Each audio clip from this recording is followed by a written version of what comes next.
A company is considering a proposal of installing a drying equipment. The equipment would involve a cash outlay of rupees 6 lakh or working capital 80,000. The expected life of the project is 5 years without any scrap value. Assume that the company is allowed to charge depreciation on a straight line basis for income tax purpose. Cash flow before tax, cash flow before tax PBDT को कहते हैं, profit before depreciation and tax. Year wise दे रखा है। Tax rate 35%, cost of capital 12%, payback payback payback पता करना है। इसमें आपको डिस्काउंटेड पेबैक है, ये डिस्काउंटेड पेबैक पता करना है। नेट प्रेजेंट वैल्यू और आईआरआर 4 को कैलकुलेट करना है। 12, 14 और 15 पे पी फैक्टर दिए हुए। कॉस्ट ऑफ कैपिटल की रेट 12% है। सबसे पहले cash outflow, cost of equipment, कितने का इक्विपमेंट है? Equipment cost is 6 lakh. Working capital, working capital invest कर रहे हैं कितनी?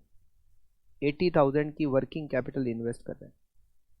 टोटल आउटफ्लो कितना हो गया? 6,80,000। Now cash inflow and present value year wise. हमें पीबीडीटी दिया हुआ है, डेप्रिसिएशन लिखेंगे, पीबीटी आएगा,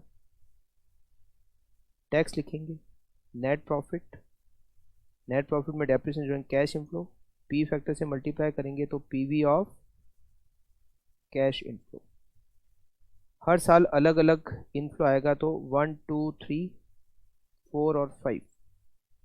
पीबीटीटी फर्स्ट ईयर 2,40,000, सेकेंड ईयर 2,75,000, 2,10,000, फिर 1,80,000 और 1,60,000। डेप्रिसिएशन 6 लाख का जो इक्विपमेंट है उसकी स्क्रैप वैल्यू 0 है, लाइफ 5 साल, तो every year depreciation is 1,20,000। Every year 1,20,000 का डेप्रिसिएशन। पीबीडीटी में से डेप्रिसिएशन माइनस करेंगे तो पीबीटी आएगा 1,20,000, 1,55,000, 90,000, 60,000 और 40,000। टैक्स की रेट हमें क्वेश्चन में दे रखी है 35%।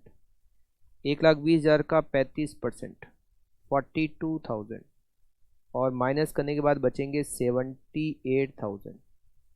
इसमें डेप्रिसिएशन वापस जोड़ेंगे तो कैश इनफ्लो 1,98,000। पी फैक्टर दिया हुआ है 12% पे 0.8929, 0.8929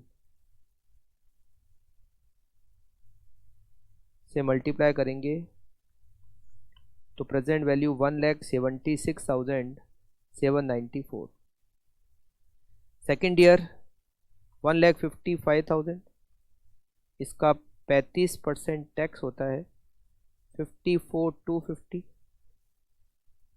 नेट प्रॉफिट 1,00,750। डेप्रिसिएशन 1,20 वापस जोड़ा तो 220, 750। इसका पी फैक्टर 0.7972, 0.7972, 0.7972। 1,75,982। फिर 90,000, 90,000 का 35%, 31,500। Net profit 58,500। इसमें वापस डेप्रिसिएशन जोड़ेंगे 1,20,000 तो 178,500 और थर्ड ईयर का पी फैक्टर 0.7118, 0.7118 तो आएगा 1,27,056। फिर 60,000 का 35%, 21,000, 39,000 नेट प्रॉफिट। 1,20,000 जोड़ेंगे तो 1,59,000। पी फैक्टर 0.5 फोर्थ ईयर का 0.6355, 0.6355। 1,01,000 045, फिर 40,000, इसका 35% 14,000, पीछे बचे 26,000, एक 20 ऐड किया तो गए 146, और इसमें फिफ्थ ईयर का पी फैक्टर 0.5674, 0.5674, ये आएगा 82840, 82840। तो फिर यहाँ लिखेंगे टर्मिनल वैल्यू। टर्मिनल वैल्यू में जो इक्विपमेंट है इसकी स्क्रैप वैल्यू तो 0 है, मगर वर्किंग कैपिटल तो 100% रियलाइज होती है 80,000। तो यहाँ पर सबसे लास्ट ईयर में इनफ्लो में लिखेंगे 80,000, इसमें लास्ट ईयर का पी फैक्टर मतलब फिफ्थ ईयर का P factor 0.5674, 80,000 into 0.5674, it is 45392, 1,76,794 plus 175,982 plus 127,056 plus 101045 plus 82840 plus 45392, total 709,109। अब हमें यहाँ पर पता करना है डिस्काउंटेड पेबैक, पेबैक, अच्छा डिस्काउंटेड पेबैक तो दे रखा है ये, फिर ये पेबैक सही है, डिस्काउंटेड पेबैक और पेबैक, एनपीवी और आईआरआर पता करना है। तो सबसे पहले discounted payback, discounted payback period equals to outflow कितना है 680, पीवी को क्यूमुलेटिव करते हैं 176,794 प्लस 175,982 प्लस 127,056 प्लस 101045। अच्छा ये ध्यान रखना ये दोनों मिला के फिफ्थ ईयर है, टर्मिनल वाला नेक्स्ट ईयर नहीं है, वो फिफ्थ ईयर ही है। तो यहाँ तक अगला जोड़ते हैं तो ज़्यादा हो जाता है 5 मतलब 680 से ज़्यादा हो जाता है। तो यहाँ रुकेंगे 4 ईयर प्लस कितने कम पड़ गए 680 में कम पड़ गए 99123, और फिफ्थ ईयर की present value 82840 plus 45392, 1,28,232 equals to 99123 divided by 128,232 plus 4 करेंगे तो 4.77 ईयर। डिस्काउंटेड पेबैक के बाद में कैलकुलेट करते हैं payback period, payback period equals to inflow से क्यूमुलेटिव करते हैं। फर्स्ट ईयर इनफ्लो 1,98,000, फिर 22750 प्लस 178,500 प्लस ये जोड़ेंगे तो ज़्यादा हो जाता है चौथे साल की इनफ्लो। तो यहाँ पर लिखेंगे 3 ईयर्स प्लस कितने कम पड़ गए, ये कम पड़ गए 82,750, और चौथे साल की cash inflow 1,59,000 equals to 3.52 year, it is payback. NPV, NPV equals to present value of cash inflow minus present value of cash outflow.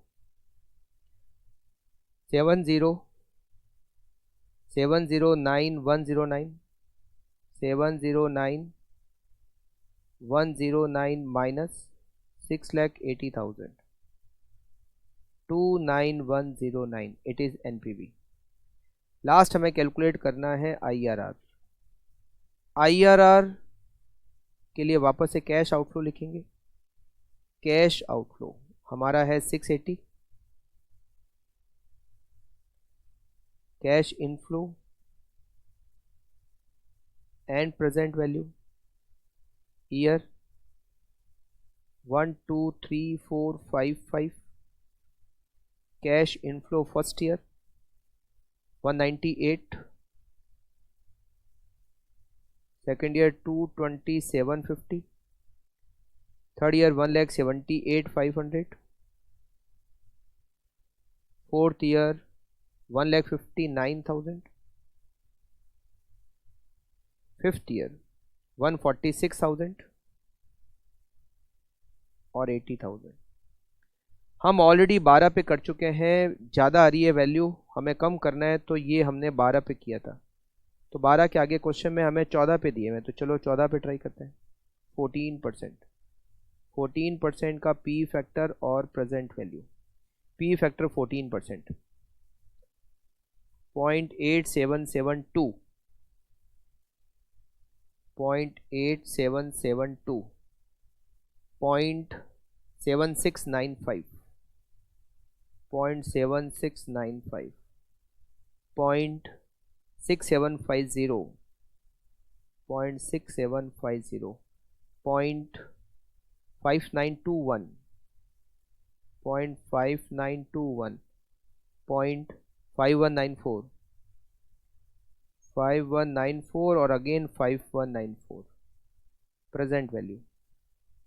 1,98,000 multiply by 0.8772, 1,73,686, 22750 multiplied by 0.7695, 169,867, 178,500 multiplied by 0.675,